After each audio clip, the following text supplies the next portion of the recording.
We've been making kind of a mess moving these boxes around, so hit Command-O, go to the work files, and open the project 5B. To make it easier to see what's happening, let's take a quick look at another feature. Remember how we were able to change the color or label of a clip in the browser? You can do the same in the timeline. Just park the playhead over the clip you want to label, and go to Modify, Label, and select a color, or use any of these easy-to-remember keyboard shortcuts. I'm going to choose green. When you drag a timeline clip over other timeline clips, Final Cut defaults to an overwrite edit. See the down arrow? Hit Command-Z to undo. But if you begin the drag normally and add the Option key, we get a strange new cursor indicating a shuffle or swap edit. Now, if you blinked, you probably missed it. It's the same as a ripple cut paste insert, but a heck of a lot faster. Let's try it both ways and see. Hit Command-Z to undo. Make sure the clip is selected and hit Shift-X to ripple cut. Go to this edit point and hit Shift-V to do a paste insert. Now let's try the same thing with a shuffle edit. Hit Command-Z twice to undo. Start dragging the clip, then add the Option key. Line it up, and release. Hit Command-Z once to undo. And try it one more time. Drag left, Option key. Now note the heavier vertical bar at the selected clip's endpoint. That's your insertion point. That tells you where the clip is going to land. It doesn't have to land on an edit point. We could drop it in the middle of a clip, splitting it, like so.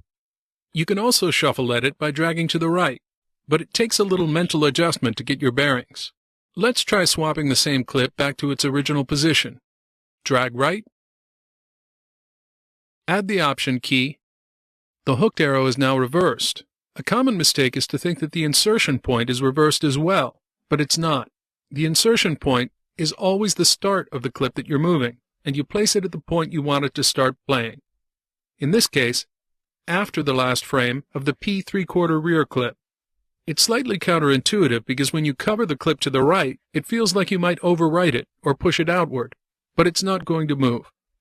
Everything kicks back like a mule, and the final clip is unaffected.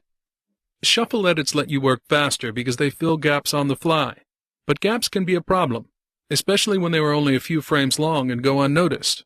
With no picture in these areas, your output will display black frames. So Final Cut makes it easy to find and close gaps. Open the sequence Close Gaps, and hit the Home key or function left arrow to go to the start of the sequence. Just hit Shift-G to go to the next gap. Try it again. And Option-G to go to the previous gap. Once you locate a gap and navigate to it, you can select it and hit Delete. Deleting a gap ripples automatically. No modifier is needed as with deleting a clip. Hit Shift-G to go to the next gap. And this time, just hit Control-G to close the gap. Now hit Shift-G again. Now that's interesting. Final Cut apparently ignored an obvious gap in the video track. That's because we have an audio track overlapping the gap.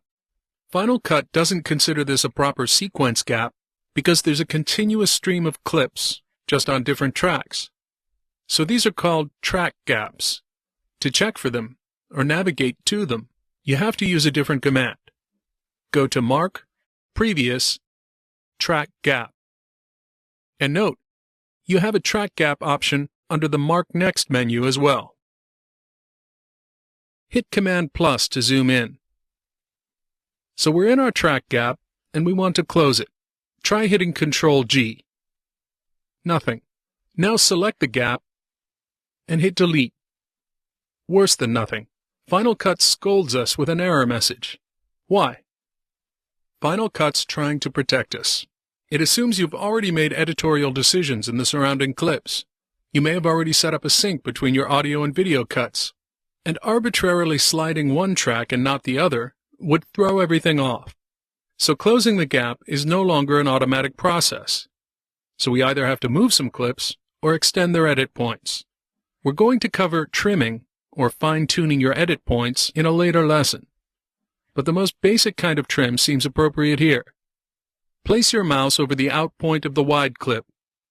When the cursor changes to the resize pointer, click to select the edit point and drag outward to extend the clip. Hit the up arrow to go to the previous edit and hit the spacebar to play.